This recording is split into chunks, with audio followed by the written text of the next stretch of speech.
So much of what goes into a TV show is the boring, behind-closed-doors nonsense of hammering out contracts and nailing down schedules. And sometimes it's about placating a star who has one steadfast make-or-break condition for appearing on a series. For whatever reason, whether acceptable or just utterly ridiculous, actors might have one unmovable stipulation for agreeing to star in a TV show. And it then falls to the showrunners, producers, and perhaps even the network itself to grant that demand. So with that in mind, I'm Ellie for What Culture, and here are 10 actors who had one condition for joining TV shows. Number 10. Winona Ryder needed a break to film Beetlejuice 2, Stranger Things. Winona Ryder has enjoyed one hell of a career resurgence thanks to starring as Joyce Byers in Netflix's Stranger Things. But before she signed on for the ongoing series, she had one deal-breaker condition for creators Matt and Ross Duffer. When Stranger Things began shooting in late 2015, Ryder had been waiting 25 years for a sequel to Tim Burton's fantasy comedy Beetlejuice to get off the ground. And given her clear fondness for the original film, she had to ensure that pesky scheduling conflicts wouldn't ever prevent her from appearing in the sequel if it got the green light. And so Ryder told the Duffers up front that she could only come aboard Stranger Things if she'd be granted leave to film Beetlejuice 2 if it ever happened, to which they agreed. But thankfully all the timing worked out regardless. Beetlejuice was shot between the 4th and 5th seasons of Stranger Things, allowing Ryder to appear in both productions without compromise.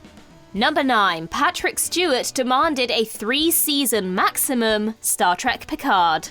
For many years, it seemed like we'd seen the very last of Patrick Stewart in the Star Trek universe, despite many rumblings of a possible sequel series to The Next Generation. But then Star Trek Picard was announced in August 2018, and for anyone wondering quite how Stewart was coaxed back to play Jean-Luc Picard once again, beyond the obvious monetary allure of course, he revealed as much in his recent memoir Making It So. Now, in fairness, Stewart actually had 3 requirements for the show to go ahead, but there was clearly one which took precedent over the others.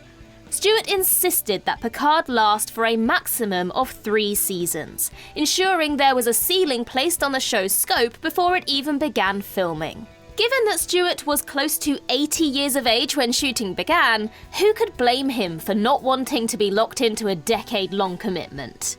This was obviously granted as Picard wrapped up after 3 seasons, even though Stewart hasn't ruled out reprising the Picard role in a limited capacity in future projects. As for the other 2 conditions, well, he also demanded that the series not be entirely premised around a Next Generation reunion, and that Picard wouldn't serve in Starfleet or wear Starfleet uniforms, which were mostly adhered to. If Star Trek is something you're interested in, then make sure to head over to our sister channel Trek Culture for all the latest and greatest revolving around Star Trek.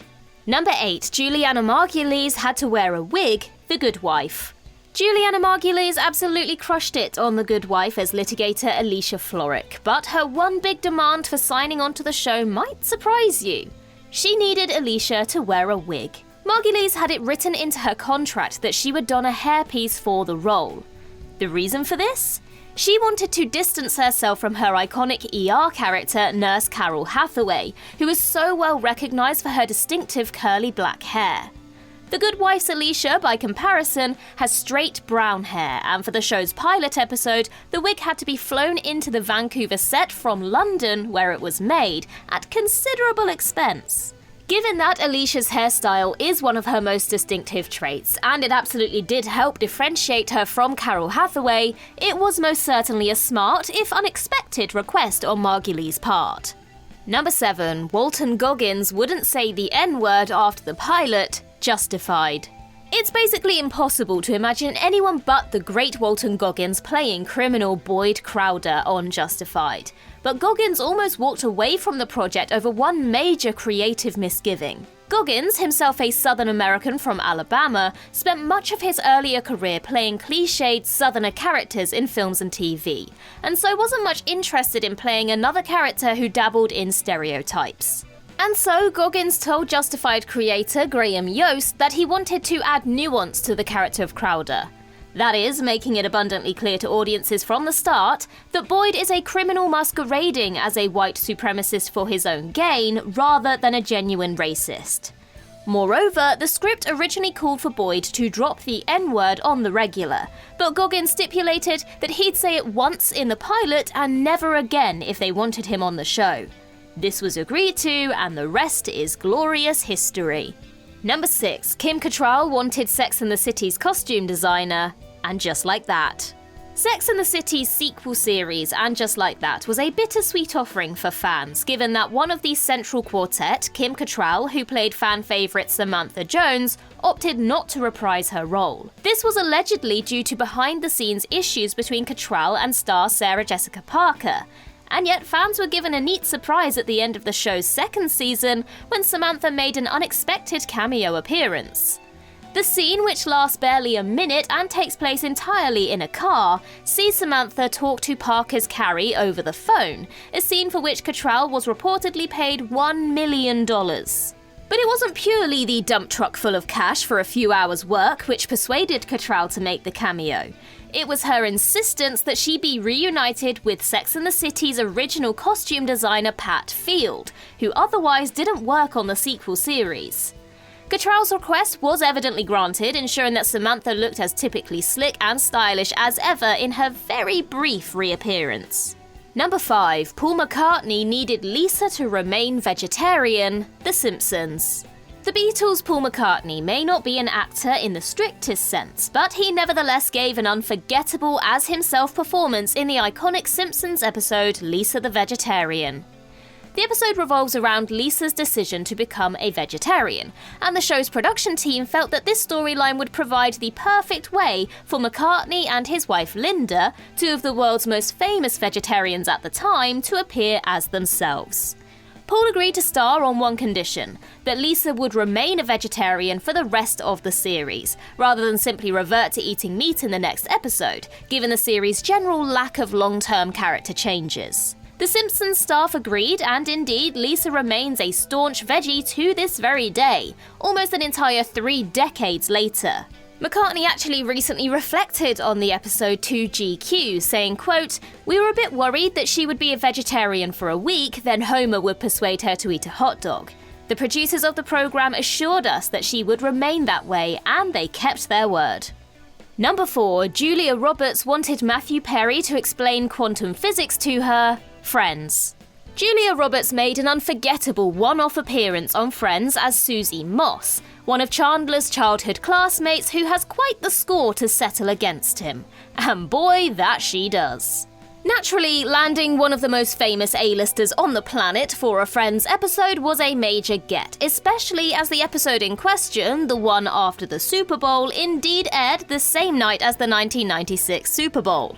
But in the late Matthew Perry's 2022 memoir, Friends, Lovers, and the Big Terrible Thing, he revealed that Roberts had an incredibly peculiar request for appearing on the show. Perry, who was thrilled to be potentially working with Roberts, sent her 36 roses in the hope of courting her favour, but she replied that she'd only star in the episode if he explained quantum physics to her. And so the next day, Perry faxed her a paper on quantum physics that he researched and wrote, which she responded to by sending him bagels. And of course, accepting the part. Number 3. Jared Padalecki needs time to get buff. The Boys. Unlike every other actor on this list, Jared Padalecki hasn't yet appeared on The Boys, though Padalecki did recently confirm that he would be starring in the superhero series' 5th and final season in a currently unspecified role, following in the footsteps of fellow Supernatural alums Jensen Ackles and Jeffrey Dean Morgan. Prior to this, Padalecki expressed intense enthusiasm for showing up in the series, though had one condition for creator Eric Kripke, who also created Supernatural. Padalecki simply demanded that Kripke give him a lot of time to prepare for a part that will almost inevitably see him in a state of undress. He told Collider, quote, "My response to Kripke 90% of the time is, dude, I'm 41 now with 3 kids. I'm not 25 and working out 3 hours a day. I know you're going to effing make me get naked, so give me a heads up. I'm in, but let me get a nutritionist and a trainer and get in the hyperbaric chamber for 8 months before you make me show up." Back in June, Padalecki said that the show wouldn't start filming until, quote, at least January, which conveniently gives him close to his requested 8 months to get into fighting shape.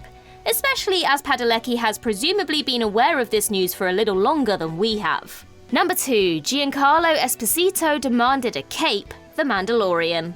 Just about any production would be lucky to have Giancarlo Esposito aboard. The man can bring a rare gravitas to just about anything he's cast in, and especially if it's a villainous role. He was a slam dunk choice to play Moff Gideon in The Mandalorian then, but Esposito revealed on The Tonight Show starring Jimmy Fallon that he required just one thing of series creator Jon Favreau before signing on the dotted line. Esposito was thrilled to become part of the Star Wars universe, though ever the cool customer told Favreau that he'd play Moff Gideon as long as the character had one piece of clothing, a cape. Favreau swiftly told the actor that it was a done deal, and that was that. Let's be honest though, any filmmaker would be daft to refuse Esposito a request like this, and he certainly made the most of that cape throughout.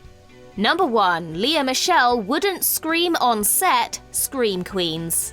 Glee's Lea Michele appeared on hit horror comedy series Scream Queens as the first season's primary antagonist, though the singer-songwriter-actress had one stipulation for taking the part: no screaming. That's right, in a show literally called Scream Queens, Michelle refused to perform screams on set, telling Women's Health that she did so in order to preserve her singing voice. She said, quote, "I refuse to scream on the show. I was there on set with Ariana Grande and we were like, we can't scream, this is our gift." As a result, Michelle simply mimed screaming during shooting, after which she agreed to get in a recording booth and record 2 screams for the show's creator Ryan Murphy, who then had to dub those 2 screams over any time Hester screamed throughout the series. On one hand, Murphy clearly really wanted Michelle for the role. On the other, it's baffling to even consider a part on a show where screaming is so integral to it if you're totally against it.